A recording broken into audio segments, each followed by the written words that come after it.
We found that more than half, 59% of consumers who bought a new car in the past year said that technology was an important factor in making that decision. What do you see as the important trends there, especially as it applies to what your responsibility is, and where do you see growth and opportunity? And you can answer that any way you want. Can we start with Pandora? What's the opportunity for Pandora in the car with technology? Well, since 50% of all music listening is done in the car, we've really need to figure out how we get Pandora in the car. But more importantly, for people to use it, it has to have a great and easy user experience. The vehicle has been a place for mobile entertainment for 80 years, 75 years, since the first radio was installed in a vehicle. I'll show my age. In 1972, when I got my license, I had a Plymouth Satellite with an AM radio in it, and I graduated to my 8-track deck and underneath the dash. Sorry. And then matriculated into the cassette decks and the CD players and satellite radio, and now we have internet radio in the car. It's the connected world that we live in, and it's good. It's good. Gloria? At the Auto Alliance, since we're based in Washington, D.C., we put a lot of stock in polling, and we have our own tracking poll. So we interview 5,000 people a month, every month. And we see some of the trends in that are that it is a connected world. And the genie's out of the bottle, and we're going forward with it. And some of our polling shows that 90% of consumers, when they're in the car, they have their cell phone either in their hand, in their lap, or in the cup holder. In fact, we've also found that 70% of smartphone owners actually sleep with their phone, too. So that's not going to be changing anytime soon. Do you have a position on that sleeping with the phone? And so we really see the built-in in-vehicle systems as an opportunity for connected consumers to drive more safely. And when we've done polling on that, we found that 2/3 of smartphone users like the systems because they want the bigger screen. And ultimately, it's easier and safer. And I think that's one place where we're totally in agreement with NHTSA, is that we should be encouraging people to connect their phones with the in-vehicle systems designed for the driving environment. So you were pure connectivity with the car itself and the phone. Okay, how about the insurance view of this? So I think that... I'm sorry. Go ahead with insurance, please. All right, so I mean, from our perspective, the technology that's going to make driving safer is currently available in cars and doesn't necessarily rely on connectivity, but connectivity can improve the abilities of those systems. And I'm talking about driver assistance and crash avoidance systems that are looking out into the environment, gathering information that can be used to develop warnings for drivers of potential crash scenarios and try to get the drivers to take action when they need to. And in some cases, you know, as a step toward the driving car, we've got systems that will automatically apply the brakes to try to avoid crashes or reduce the severity of crashes. Those are the kinds of systems, I think, that can help deal with the other kind of with the distraction problem of drivers engaging in tasks that are not related to driving. They need help to manage, you know, what's going on behind the wheel. Okay, thank you. I'm sorry, Brian. Sure. So, you know, one of the things that everybody here is talking about, right, is the distraction, the interfaces, and I think that's where we have a lot of room for improvement. Everybody wants the connectivity, as Gloria said.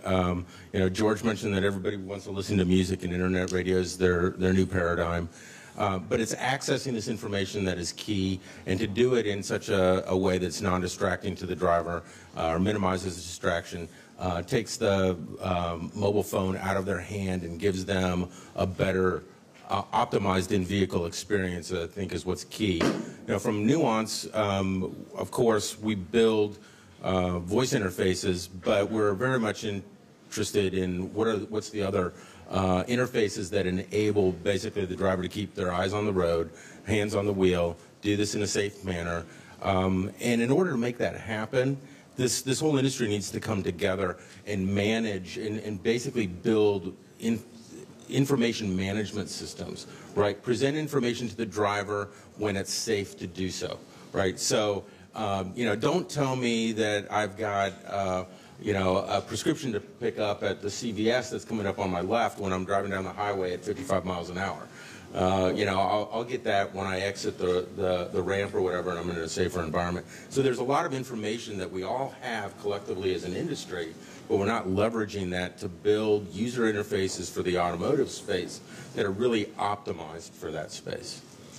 So how do you envision that happening? I mean, other than coming together, do you think that should be a voluntary effort by everyone involved to say don't bother someone with a drug prescription when they're going too fast? Or no, well, so I think, what we need to do as an industry is a lot more design, a lot more simulation environments, putting drivers into different task-oriented environments, see how they react to it, how can we optimize those interfaces. Is voice the right path, or is a touch screen for some tasks better than voice? I mean, there's just a lot of research, I think, that still needs to be done to bring this all together. Kevin, what's your take on all this?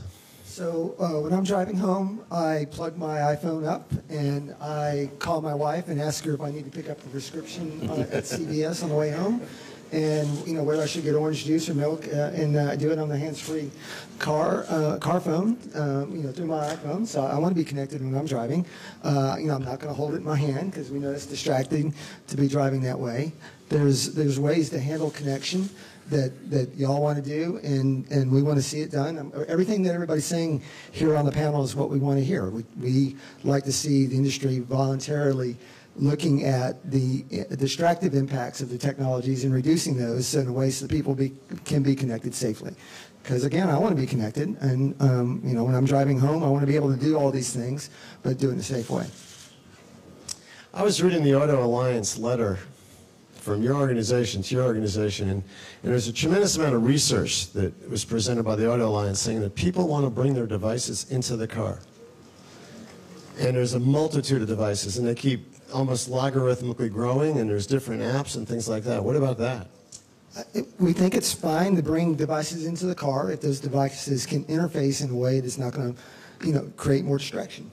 So if you can plug the device into the car and do it in a hands-free way, that's ideal. But we do know that if you've got to be manipulating the device with your hands and taking your eyes off the road, there are some safety risks involved in doing that. So it's a question of each particular device. How does it connect? How does the user use that device? And when it's done safely, it's not a problem. When it's not done safely, it is a problem. And the industry needs to recognize it's a problem, and you're putting your customers at risk if you are encouraging that or even enabling that. So there's scores, if not hundreds, of companies that make handheld portable devices, and there's literally hundreds of thousands of apps. I don't understand what you would suggest happen then, that every one of those meets some ability to do what you want it to do? Well, you end up with common interfaces, and if you're having that device work through a common interface, if it plugs into a car, for instance, just really the car's interface is what the user is seeing, and that can be controlled in a way which is quite good, as Gloria is pointing out. But even if it's not plugged in, it's just the manufacturer of the app or the manufacturer of the device needs to think about how much distraction are we creating when someone is using this device while they're driving. So whether it's a weather radio that I could carry with me or a Fitbit or something like that I could wear in my hand, you're saying it should have a common interface with the car? I'm not following you. No, I'm not saying it should have a common interface, but if it does have a common interface, then you can easily control for the distraction. But you need to think about the impact of the user using devices behind the wheel. So what we like to see is the discussion that's happening on this panel is not having the device developers and the app developers thinking in a vacuum that everybody's going to be sitting in a nice pristine environment where there's no risk associated with using the device, because there may be. So I have a question that I've been meaning to ask someone from your agency for a long time, because you're the former Secretary of Transportation, at least, and a number of people have made some pretty strong statements about regulating everything in the car, or at least issuing something that would have the effect of regulation. And I keep thinking back to all the lives lost from drunk driving and all the different technologies that could stop a car from being started if someone's drunk that have been out there, and nothing's ever been done on that. Could you compare the two situations? Sure. Well, actually, technology is a great solution for drunk driving, which is the greatest scourge behind the wheel right now. Actually, I guess the greatest scourge behind the wheel is people not buckling their seatbelts. And technology can solve that too, mostly what Gloria is working on the in-vehicle technology. But there is right now a program called DADS, which, I forget what it stands for, Gloria, I'm sure you'll remember, which is essentially the interlock, which will keep people from starting their car if they're drunk. And that's technology based, and it will be brought into the vehicle. And that sort of technology brought into a vehicle is going to save lives. It's a very positive development, and NHTSA is working very closely with the industry in developing that right now. So we recognize there are plenty of technologies which have great safety benefits, and the last thing we want to do is stand in the way of the development and the adoption of those type technologies.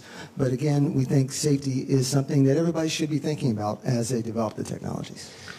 Well, that technology has been around for a while. The Obama administration's been around for 5 years at least, and I haven't heard anything about mandating those technologies, but I have heard about mandating other technologies. All mandating and affecting virtually every product that a person could possibly bring into a car. So there's a lot of discussion about mandating technologies, but there's really not any outside of the agency, but there's not any discussion inside the agency about, at least not so much mandating, but prohibiting technologies is what we normally... Setting guidelines. Setting guidelines are different than mandating. You know, guidelines are voluntary.